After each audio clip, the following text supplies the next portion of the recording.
안녕하세요 여러분, 반갑습니다. 스토리텔러 갈렙 장입니다. 오늘은 노아의 홍수 이야기를 여러분께 들려드릴게요. 하나님의 진노가 하늘을 찌릅니다. 하나님의 아들들이 사람의 딸들의 아름다움에 반해서 그 여인들을 자신의 아내로 삼기 시작해요. 결국 그 결과 어떻게 됩니까? 사람들이 태어나는 자녀들마다 다 육체가 돼버려요.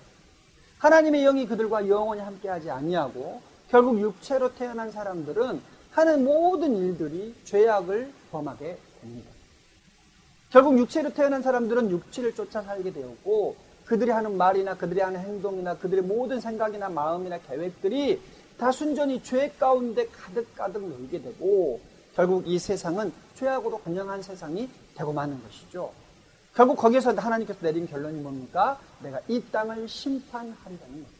이 세상을 완전히 물로 심판하시겠다는 것입니다. 여러분, 성경에는 그렇게 기록하고 있습니다. 세상에 죄악이 간영하고 사람의 마음에 생각하는 것이 다 악할 뿐임을 보시고 하나님이 한탄하셨다라고 말씀해요. 그러나 진짜 이 세상을 하나님이 심판하시려고 하는 궁극적인 이유가 있습니다. 그건 뭐냐? 그들이 육체가 되었기 때문입니다. 결국 하나님의 아들들이 사람의 딸들을 만나서 결혼해서 태어난 이들이 다 육체가 되었다는 것은 기본적으로 하나님을 알지 못한다는 것, 하나님을 인식하지 않는다는 것, 하나님을 예배하지 않는 사람들이 계속 태어난다는 것이죠. 이게 시간이 10년이 지나고 100년이 지나고 1000년이 지난다고 생각해 보세요. 결국 이 지구상에는 다 하나님을 모르는 하나님의 원수, 하나님의 대적자들만 가득할 수밖에 없는 땅이 되고 만다는 것이죠. 이제 하나님께서 세우신 계획이 뭐냐? 노아의 홍수 사건인 것입니다. 물론 하나님께서 이 노아의 홍수 사건을 일으키시는 것은 인간을 멸망시키려는 것이 목적이 아니에요. 하나님의 목적은 이 땅에 하나님을 경외하며 하나님을 사랑하는 사람들로 이 땅을 차지하게 해야 되겠다라고 하는 선하신 목적이 있는 것이죠.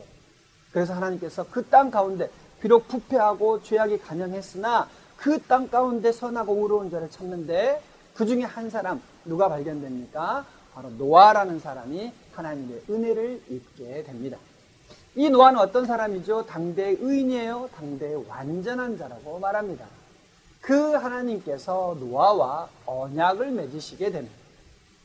노아와 언약을 맺으시고 이 노아에게 방주를 만들도록 합니다. 몇 가지 조건이 있어요. 첫 번째, 고페르 나무로 방주를 만들라. 이 고페르 나무는 지금의 잣나무를 말하는 것입니다. 지금은 이제 이 잣나무가 우리가 흔히 보는 것들은 아주 작은 것들이지만 그때 당시에 잣나무는 아름드리 나무들일 거예요. 두 번째, 방주를 만들 때 칸을 만들고 거기에 역청을 바르려는 거예요. 역청은 뭐죠? 탈을 있죠, 여러분. 우리 아스팔트 깔 때 그 검은색 그 탈을 있잖아요. 그게 역청이에요. 그 역청을 이 배에 다 발라서 이제 방수, 물이 안으로 새들어오지 못하도록 역청을 바르게 하시죠. 세 번째, 길이는 300규빗으로 하고 폭은 50규빗으로 하고 높이는 30규빗으로 하라. 길이는 150m, 그리고 폭은 25m, 높이는 15m 크기로 방주를 만들어라. 이렇게 말씀하십니다. 그리고 네 번째는 창을 가장 높은 곳에 창을 만들고 옆에다 문을 만들어라. 그리고 층을 만드는데 1층, 2층, 3층으로 만들어라. 그렇게 해서 방주를 만들도록 하나님께서 노아에게 주문을 하시죠. 이제 노아는 그의 세 아들들과 며느리들과 함께 이제 방주를 짓기 시작합니다. 그런데 우리가 여기서 궁금한 게 있어요. 뭐냐면, 이 노아와 또 세 아들과 또 세 며느리가 있는데 그들이 과연 이 방주를 짓는데 걸린 시간이 얼마였을까 궁금하지 않습니까? 성경에 보시면 이 노아가 세 아들 셈과 함과 야벳을 낳을 때 그에게 나이 500세 된 후라고 말씀을 하고 있어요. 그러니까 노아의 나이 500세 된 후에 세 아들을 낳는데 셈과 함과 야벳이라는 거고, 노아의 홍수가 벌어지는 그때가 노아의 나이 600세 되던 해입니다. 그러면 500세에서 600세, 100년이라는 시간이 있죠. 그런데 제가 보니까 이 방주를 짓는데 100년을 온전히 쓴 것 같진 않아요. 왜 그러냐면 하나님께서 노아와 그의 가족들과 언약을 맺으실 때 하나님 뭐라고 말씀하시냐면 노아 세 아들과 세 며느리라는 표현을 쓰시거든요. 그러니까 하나님께서 노아와 언약을 맺으시고 노아로 하여금 방주를 짓게 하실 때 이미 세 아들이 결혼을 했고 노아에게는 세 며느리가 있었다는 것이죠. 그러니까 500세 된 후에 세 아들을 낳았고 그들이 장성해서 결혼을 해서 노아에게 세 며느리가 있기까지에는 또 약간 몇십 년의 텀이 있겠죠. 자, 그러면 이 사람들은 또 몇 살에 결혼을 했을까? 이것도 한번 생각을 해보자고요. 그러면 그 앞에 한 4장, 5장 이렇게 보면 아담의 후손들의 계보가 쭉 나오는데 첫 아들을 낳은 나이가 쭉 기록이 되어 있는데 가장 빨리 낳은 사람이 에녹이에요. 에녹이 무두셀라를 65세에 낳습니다. 65세 나이에 무두셀라를 낳아요.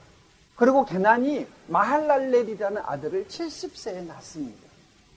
그렇게 노아의 선조들이 첫 아들을 낳았을 때 그 나이를 얼추 계산을 해보자면 그러면 셈과 함과 야벳도 결혼했을 나이가 65세에서 70세 그 사이에 결혼을 해서 며느리를 노아가 얻었다고 볼 수 있는 거죠.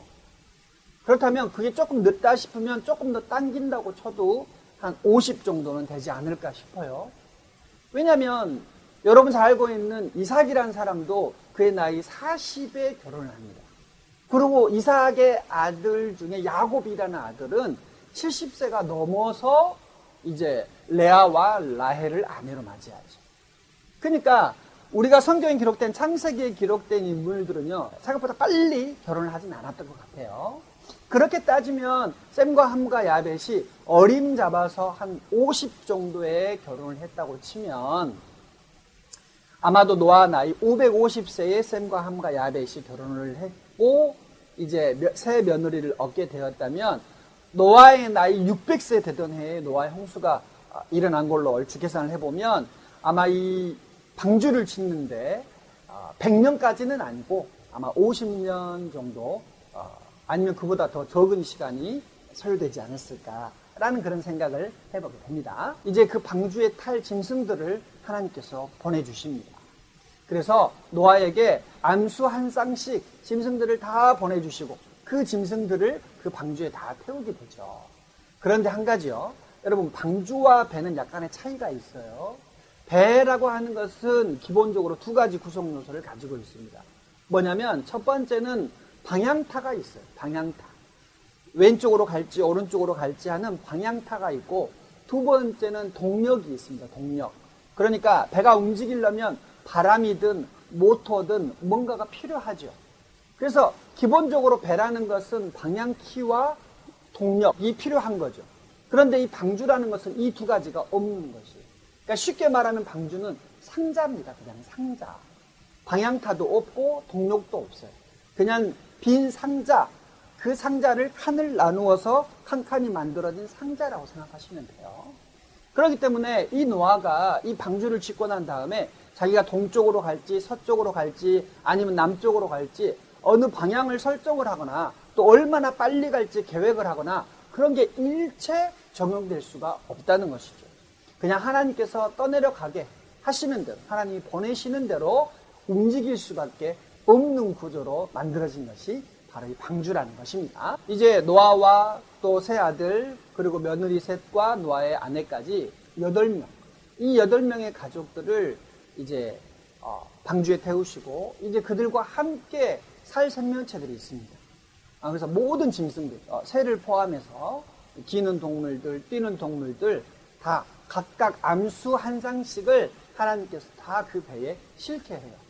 그리고 짐승들 중에 특별히 정결한 짐승은 7쌍, 암수 7쌍을, 부정한 짐승은 암수 2쌍씩을 싣게 하시죠. 이제 그 가족들이 방주에 올라타셨을 때 하나님이 직접 방주의 문을 닫아주십니다. 그리고 비를 내리기 시작하는데 성경에 보니까 자그마치 40주야를 비가 내렸다라고 말씀하고 있어요. 여기서 40주야는 40일을 말하는 겁니다. 40주가 아니고 40일. 그래서 40일을 밤낮으로 비가 내리게 됩니다. 그렇게 비가 내리기 시작하는데 이제 점점 배가 물 위에 또 오르게 되겠죠. 자, 어쨌든 40일 동안 그 비가 땅에 쏟아질 때 하늘의 창이 열리고 땅의 샘들이 열리면서 그렇게 40일 동안 비가 쏟아지니까요. 그 물이 차고 어디까지 차느냐? 지상에 있는 가장 높은 산 꼭대기까지 물이 차올라서 심지어 그 꼭대기보다도 7.5m를 더 물이 가득하게 됩니다. 그렇게 그 물이 차오르고 40일 동안 비가 내린 후에 150일 동안 이 물이 줄지 않고 그 150일 동안을 또 이 배가 여기저기 떠다니게 되어지는 것이죠. 이처럼 세상은 물로 가득하고 아무리 둘러봐도 보이는 것은 물밖에 보이지 않습니다. 이제 남은 생명체는 그 방주에 있는 생명체가 전부인 거고 사람은 노아와 그 가족들 8명이 전부입니다. 과연 하나님은 8명밖에 남지 않는 노아와 그 가족들을 통해서 이 세상을 어떻게 만들어 가실까요? 우리 다음 이야기는 다음 시간에 들려드리겠습니다. 몸이 아프신 분은 아픈 곳에 손을 얹으시고 기도 제목 있으신 분은 가슴에 손을 얹으시기 바랍니다. 또 부모님들은 자녀들 머리에 손을 얹으시기 바랍니다. 사랑의 주님 은혜를 감사합니다. 오늘 이 시간도 우리가 주 예수의 이름으로 주님 앞에 나아갑니다. 우리의 연약함을 하시고 우리의 허물을 하시는 주님께서 우리를 거룩하게 하시고 정결하게 하여 주시옵소서. 나사렛 예수의 이름으로 명하노니 몸의 모든 통증은 사라질지어다. 우리 육체 가운데 연약한 부분은 고쳐질지어다. 회복될지어다.